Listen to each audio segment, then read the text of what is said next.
இது பாருங்கள், இது வந்து முள்ளு முருங்கை இலைங்க.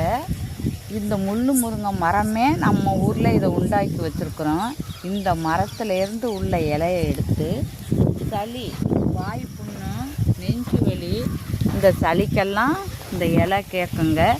கொஞ்சமாக ஊற வச்சு சின்ன சின்ன கொழுந்து இலையாக பறித்து இதை ஊற வச்சு அரிசியோடு சேர்த்து, உளுந்து வெந்தயம் எதுவும் சேர்க்காம அரிசியோடு சேர்த்து இதை அரைச்சி டெய்லி காலை உணவாகவே இதை எடுத்துக்கலாங்க. இதை எடுத்துக்கிட்டால் இந்த சளி பிரச்சனை இருக்காது. சில பேருக்கு பாருங்கள், இருமுனா சளியிலேருந்து ரத்தம் வரும். அந்த மாதிரி இதுக்கெல்லாமே இதை நீங்கள் எடுத்துக்கலாங்க. இதை சாப்பிட்டா இது உடம்புக்கும் ஆரோக்கியமாகவும் இருக்கும், சளியும் இருக்காது.